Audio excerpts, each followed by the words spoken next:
Frank Sinatra and Dean Martin didn't speak for 3 years. What ended their feud will make you cry.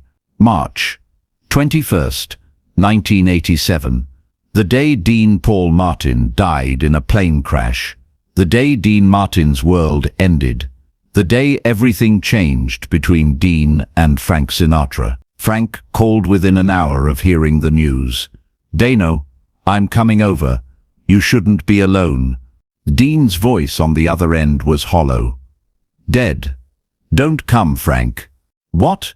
"Dino, you need people around you. You need—" I said, "Don't come. I want to be alone." "Charlie, you can't go through this by yourself.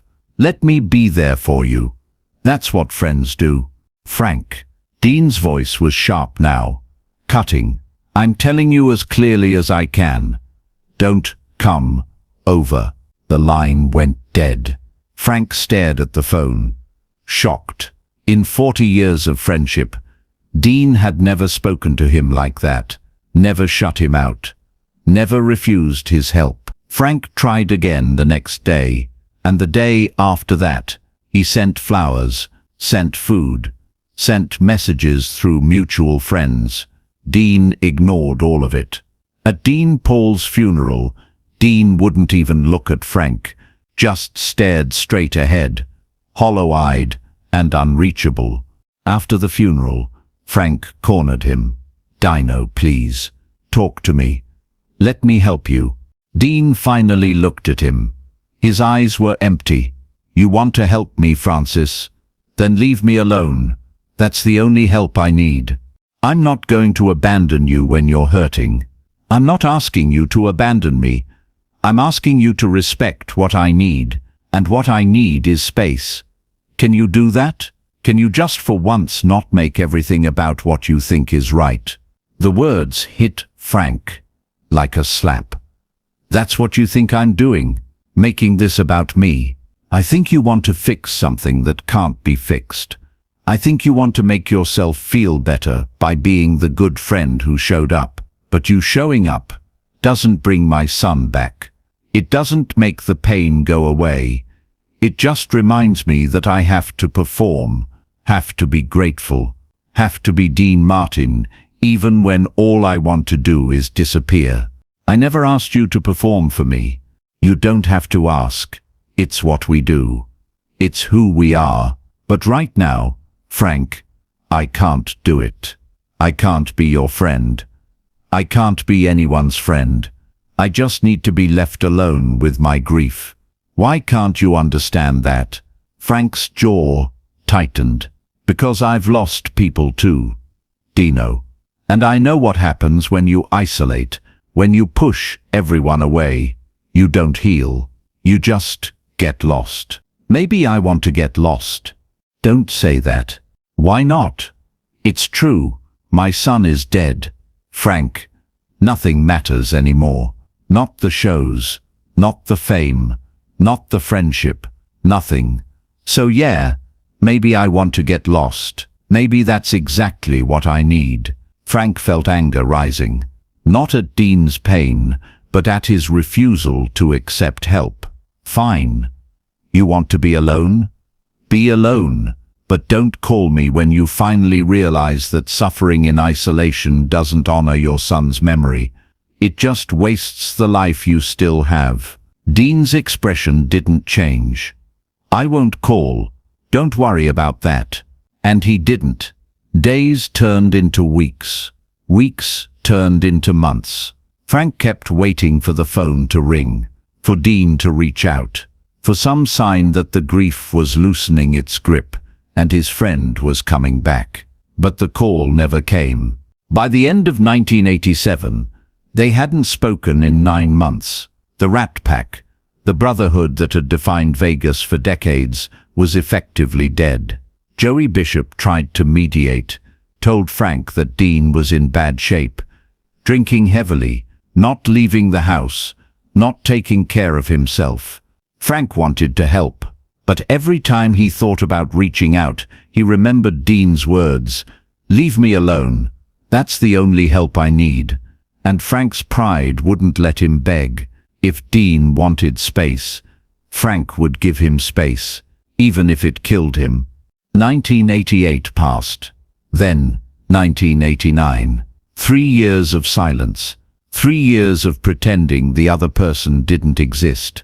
3 years of mutual stubbornness destroying a 40-year friendship. Then, in early 1990, Sammy Davis Jr. called Frank. His voice was weak. "Frank, I need to tell you something. The cancer's back. Throat. It's bad." Frank felt his world tilt. "How bad?" "Real bad. Months. Maybe. I wanted you to hear it from me." After they hung up, Frank sat in silence. Another loss.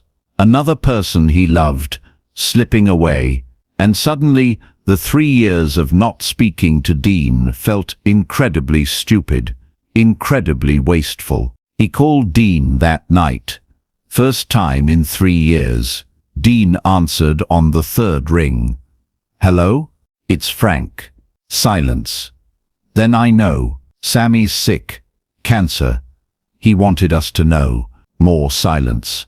Then Dean's voice, rough with emotion. "How long?" "Not long. Maybe a few months." Dean was quiet for a long moment. "Thank you for telling me. Dino, we need to talk about us. About what happened." "Not now, Frank. I can't. Not right now." "When?" "It's been 3 years. How much longer are we going to do this?" "I don't know. I just know I'm not ready." The line went dead again. Frank wanted to throw the phone across the room. 3 years, and Dean still wasn't ready. How much time did they need? How much more would they waste? 2 weeks later, Sammy called Frank again. "I need you to come see me, and bring Dean." "Dean won't come if he knows I'm going to be there." "Then don't tell him. Just get him here. Please, Frank. I don't have time for you two to work out your issues slowly. I need you both here. Now." Frank showed up at Sammy's house the next afternoon. Dean's car was already in the driveway. Frank's stomach tightened. He almost turned around, but Sammy had asked, "And you don't refuse a dying man's request." Inside, Dean sat in a chair next to Sammy's bed. He looked up when Frank walked in. For a second, something flashed across his face. Surprise, then something else, something softer. But it disappeared just as quickly, replaced by the cold mask he'd been wearing for 3 years. Sammy looked at them both. Even sick and dying, he was still Sammy, still performing, still trying to make everyone happy. My 2 favorite people, together again, almost makes the cancer worth it. Neither Frank nor Dean laughed. Sammy's expression turned serious. "All right, listen to me, both of you. I don't have a lot of time left, days, maybe weeks if I'm lucky, and I'll be damned if I'm going to die watching you 2 idiots waste what little time you have left together." Dean started to speak. "Sammy, it's complicated." "It's not complicated. It's pride." Frank tried to help. "You pushed him away. He got his feelings hurt. You both dug in. And now here we are, 3 years later, and the rat pack is dead because you're both too stubborn to apologize." Frank shifted uncomfortably. "I'm not the one who needs to apologize. I was trying to be there for him, and I didn't want you there." Dean's voice rose. "I needed space, and you couldn't give it to me. You had to make it about what you needed, what you thought was right. Because watching you destroy yourself wasn't what you needed. It was my grief, Frank. My son, my right to deal with it however I wanted." Sammy's voice cut through the argument. "Enough." Both men fell silent. Sammy was sitting up, now weak, but determined. "You're both right, and you're both wrong." "Frank, Dean needed space. You should have given it to him, even if you thought it was the wrong choice." "Dean, Frank was trying to love you the only way he knew how. You should have recognized that instead of pushing him away. Dean's voice was quieter now. He wouldn't leave me alone, because he was scared of losing you, just like you were scared of losing yourself to the grief. Frank looked at Dean, really looked at him for the first time in 3 years. He looked older, thinner. The spark that had always been there, that cool confidence, was dimmed. Is that true, Dendo? Were you afraid of losing yourself? Dean's eyes filled with tears. I was drowning, Frank, every day, and when you showed up, trying to pull me out, all I could think was that if I let anyone pull me back to the surface, I'd have to face the fact that my son was gone. As long as I stayed in the pain, I didn't have to accept it. Does that make sense? Frank's own eyes were wet now. Yeah, it makes sense. I'm sorry I shut you out. I'm sorry I said those things. I was in so much pain, and I took it out on the person who cared the most. Frank crossed the room and sat on the edge of Dean's chair. I'm sorry too. I should have listened when you said you needed space. I should have respected what you were asking for, instead of deciding I knew better. They looked at each other. 3 years of silence, 3 years of hurt, 3 years of missing each other, but being too proud to admit it. Dean spoke first. I missed you, Pally. Frank's voice broke. I missed you too, Charlie. They embraced, not the quick, masculine hugs of the past, but real, desperate, clinging embraces of two men who'd almost lost each other forever, both of them crying, both of them holding on like the other might disappear. From the bed, Sammy smiled. About damn time.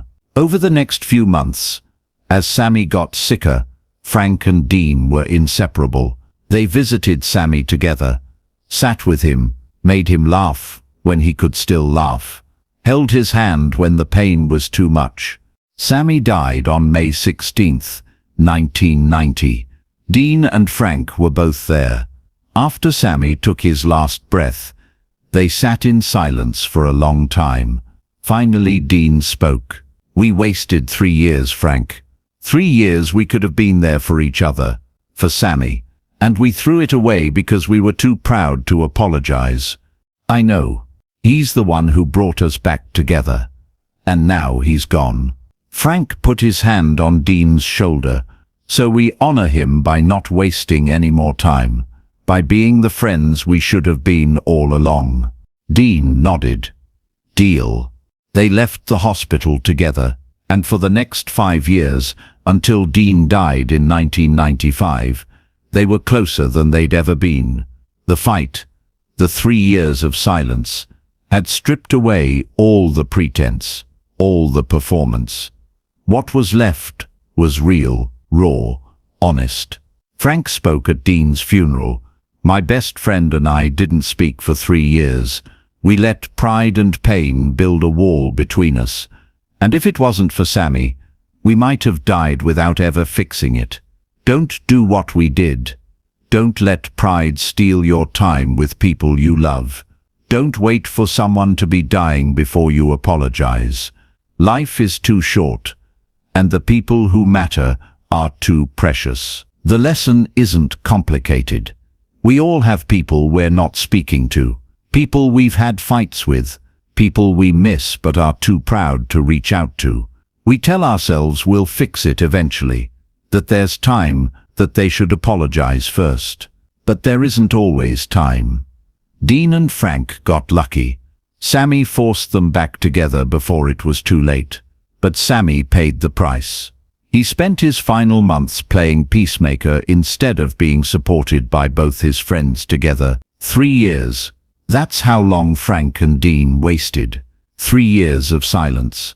3 years of missed dinners, missed laughs, missed moments. 3 years they could never get back. And the stupidest part, the fight was never really about Dean pushing Frank away or Frank not respecting boundaries. It was about two men who loved each other, but didn't know how to communicate through pain. Two men whose pride mattered more than their friendship, until it almost cost them everything. Dean Martin and Frank Sinatra were legends, icons. They had everything money could buy, but for 3 years they didn't have each other, and that absence, that silence, was the biggest loss either of them ever experienced. You know someone right now, someone you're not speaking to, someone you miss, someone you had a fight with 6 months ago, a year ago, 3 years ago, and you're waiting for them to apologize first, waiting for the right moment, waiting for it to feel less awkward. Stop waiting, because here's what Frank and Dean learned the hard way. Pride is a poor substitute for friendship. Being right isn't worth being alone, and the time you waste being stubborn is time you'll never get back. Frank and Dean were lucky. They got their second chance. They got 5 more years together, 5 years of rebuilt friendship, 5 years of honesty and closeness they'd never had before. But they lost 3 years getting there. 3 years that Sammy's death made possible. 3 years they could have spent supporting each other instead of suffering apart. Don't waste your 3 years. Make the call. Send the text. Swallow your pride. Apologize even if you don't think you were wrong. Reach out even if you're scared. They won't reach back. Because one day, one of you will be gone. And all that will be left is regret for the time you wasted, and the words you never said. Frank and Dean learned that lesson. They just wish they'd learned it sooner.